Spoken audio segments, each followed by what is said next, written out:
আর বিলম্ব না করি ইতিমধ্যে যে সমস্ত প্রশ্ন আমাদের হাতে এসে পৌঁছেছে সেগুলোর উত্তর দেওয়ার পালায় আমরা প্রবেশ করি। রিজিক সমৃদ্ধ হোক, আমরা সবাই তার জন্য চেষ্টাও করব, দোয়াও করব। সেই সাথে আরেকটা কাজ আমাদের করতে হবে, তা হলো আমাদের চাহিদাগুলোকে সীমিত করার চেষ্টা করতে হবে, চাওয়াগুলোকে সংক্ষেপ করার চেষ্টা করতে হবে। একজন মুসলমান দুনিয়াটা যেহেতু তার জন্য তেমন গুরুত্বপূর্ণ না আখিরাতের তুলনায়, সেজন্য দুনিয়াতে আমি খেয়ে পরে কোনো মতে বাঁচার ব্যবস্থা হয় কিনা, জান বাঁচার মতো ব্যবস্থা হয় কিনা, এই চেষ্টা করতে হবে।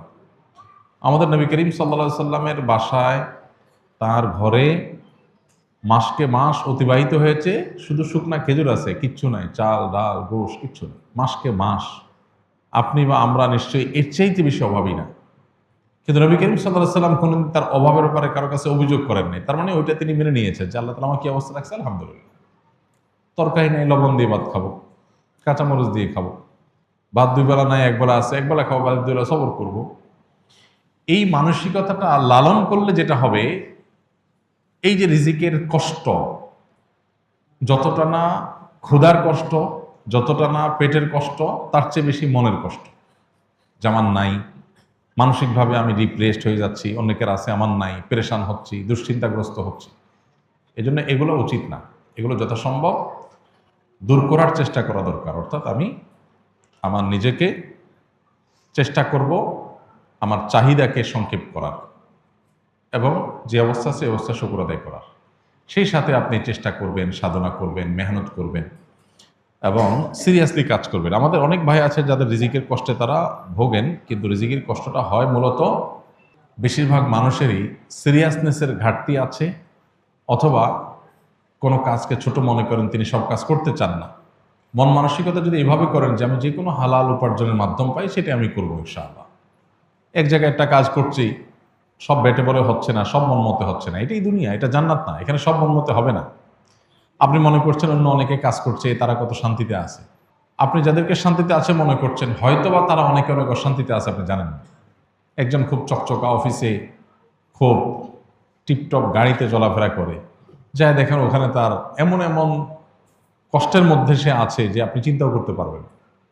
সবসময় মানুষ অন্যটাকে অনেক বেশি ভালো মনে করে, নিজেরটাকে অনেক কষ্টের মনে করে। এই জন্য যারা রিজিকের কষ্টে আছেন বলে মনে করছেন, তাদের অনেকে আসলেই অনেক কষ্টে আছেন, তাদের প্রতি অবশ্যই সমবেদনা। যে মুসলমান আমরা দোয়া করি আল্লাহ তাআলা তাদের কষ্ট দূর করে দিন। কিন্তু অনেক মানুষ আছেন যারা রিজিকের কষ্টে আছেন বলে মনে করছেন, আসলে তারা সেভাবে রিজিকের কষ্টে নাই। অর্থাৎ এটাকে মানুষ চাইলে এই দৃষ্টিভঙ্গিতে দেখতে পারে যে আলহামদুলিল্লাহ, আমি কিছু মানুষের তুলনায় একটু কষ্টে থাকলেও আবার বহু মানুষের তুলনায় অনেক ভালো আছে, অনেকের তুলনায় আমি অনেক ধনী আছে। যেমন মিডল ইস্টের লোকজন, তারা বেশিরভাগ মানুষই বোতলের পানি খায় অভ্যাস, ছোট ছোট বোতলের পানি খায়। বাসা বাড়িতেও তারা, অফিস আদালতে তো প্রায় অলমোস্ট সবাই বোতলে পানি খায়।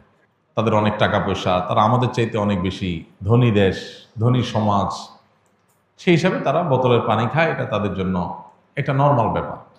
এখন একজন আরাবিয়ান, সে মনে করেন এক কার্টন পানিতে ধরেন 20-40 বোতল পানি থাকে ছোট ছোট, সে এইভাবে পানি কিনে খাওয়ার সামর্থ্য তার নাই।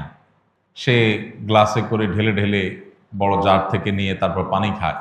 সে নিজেকে কিন্তু গরিব মনে করে, কারণ তার আশেপাশে সবাই বোতল খুলে ডকডক করে পানি পান করে, সে এটা করতে পারতেছে না।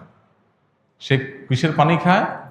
ফিল্টারের পানি, জার থেকে পড়ে সেখান থেকে সে পান করে।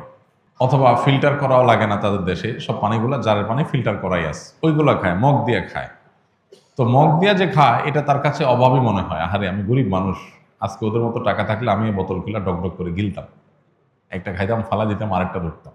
আমি পারি না, এই জন্য আমি ওই ফিল্টার করা যে জারের মধ্যে পানি থাকে, ওই জার থেকে ঢেলে ঢেলে খাই।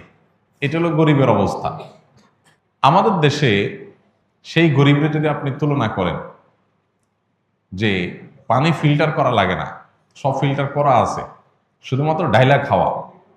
আমাদের দেশে অনেক মানুষ আছে যাহারে একটা ফিল্টার নাই, পানি সিদ্ধ করে করে ঢাকা শহরে অনেকে এখনো পান করে, অনেক কষ্ট করে। আমার যদি ফিল্টারের ব্যবস্থা থাকতো, অথবা ফিল্টার করা ছাড়া এরকম ডাইরেক্ট ফিল্টার করা পানি পাওয়া যাইতো, ডাইরেক্ট খাওয়া যাইতো, তাহলে আমি ধনী হতে পারতাম। তাহলে এর কাছে ধনীর সংখ্যা কিন্তু বোতল খাওয়া না, এর কাছে ধনীর সংখ্যা হলো ফিল্টারের পানি পাওয়া, তাই না? আবার আমরা যেরকম সুন্দর পানি পাই, আফ্রিকার অনেক দেশের অনেক অঞ্চলে মানুষ আছে, তারা যদি জিজ্ঞাসা করেন যে তুমি কেমন আছো ভাই, তো বলবে যে হায় হায়, একটু স্বচ্ছ পরিষ্কার পানি নাই, এই ময়লা সয়লা যা যখন পাই তাই খাইতে হয়, একটু পরিষ্কার পানি পাইতাম, ফিল্টার না হোক একটু পরিষ্কার পানি পাইতাম, তার কাছে ওইটা হলো ধনী হওয়া। তাহলে পৃথিবীতে সবাই ধনী সবাই গরিব, সবাই ধনী সবাই গরিব, এটা তুলনামূলক ব্যাপার। আমি যখন আমার চাইতে উপরের দিকে তাকাবো তখন মনে হবে আমি গরিব, আবার যখন আমি আমার নিচের দিকে তাকাবো তখন মনে হবে আমি ধনী। নবী করিম সাল্লাল্লাহু আলাইহি সাল্লাম আমাদের এই সমস্যার সমাধানের জন্য দৃষ্টিভঙ্গিটা পাল্টাতে বলেছেন। অর্থাৎ তিনি বলেছেন যে তোমরা দুনিয়ার ক্ষেত্রে তোমাদের চাইতে যারা উপরে আছে তাদের দিকে না চেয়ে যারা তোমাদের চাইতে নিচে আছে, কষ্টে আছে, তাদের দিকে তাকাও। তাদের দিকে তাকালে তোমার কাছে মনে হবে আলহামদুলিল্লাহ আমি তো অনেক ধনী, আমি তো ময়লা পানি খাওয়া লাগে না, আমি তো আলহামদুলিল্লাহ স্বচ্ছ পানি পাই, একটু ফিল্টার করে খাইতে পারি। তো এই দৃষ্টিভঙ্গিটা আমাদের দুনিয়ার ক্ষেত্রে লালন করতে হবে। দিনের ক্ষেত্রে, আমলের ক্ষেত্রে হলো উল্টা। সেক্ষেত্রে হলো আমি আমার চাইতে যারা উপরে আছে তাদের দিকে তাকাবো, তখন মনে হবে আমি আর কি এমন আমল করলাম, আমি আর কি এমন ভালো কাজ করলাম। তো আল্লাহ তাআলা আমাদের এই দৃষ্টিভঙ্গিকে পরিবর্তন করার তৌফিক দান করুন। আমরা যারা কষ্টে আছি, অভাবে আছি, তারা মনে কষ্ট নেব না, তারা ভুল বুঝবো না যে হুজুর আমরা কষ্টের কথা বললে আপনি ওয়াজ শুনাই দেন কেন, পারলে একটু আসনা ফাউন্ডেশন থেকে টাকা এনে দিয়ে দিবেন, টাকা না দিয়ে আপনি ওয়াজ শুনাই দেন কেন। ভাই, টাকা আসনা ফাউন্ডেশনের টাকা এভাবে দিতে পারবো কি পারবো না সেটা তো ভিন্ন আলাপ, কিন্তু টাকার চাইতে বড় সলিউশন হলো এই মানসিকতার পরিবর্তন। এটা হলো আসল ট্রিটমেন্ট, স্থায়ী ট্রিটমেন্ট। টাকা আজকে দিলাম আপনাকে আমি বা অন্য কেউ দিল, আপনার সমাধান হলো, সমাধান আবার সমস্যা আসবে, আবার সমস্যা হবে।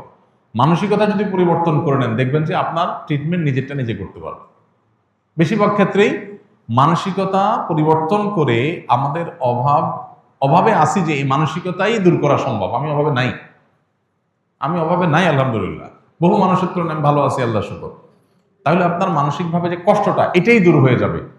বাকি কষ্ট যেটা আছে সেটা দূরের জন্য সিরিয়াসনেস, আল্লাহর কাছে দোয়া, সঠিকভাবে চেষ্টা করা, হ্যাঁ, বুঝে শুনে পা ফেলা, বুদ্ধিমান অভিজ্ঞতার সাথে পরামর্শ করে করে ইনিশিয়েটিভগুলো নেওয়া, ইনশাআল্লাহ এগুলোর মাধ্যমে বেশিরভাগ দারিদ্র্যের মোকাবেলা করা সম্ভব ইনশাআল্লাহ। আমরা দোয়া করি আমাদের এই ভাইয়ের জন্য, ভাই ওসমান গনির জন্য, আল্লাহ তাআলা তাকে হালাল রিজিকের, বরকতময় রিজিকের ব্যবস্থা করে দিন।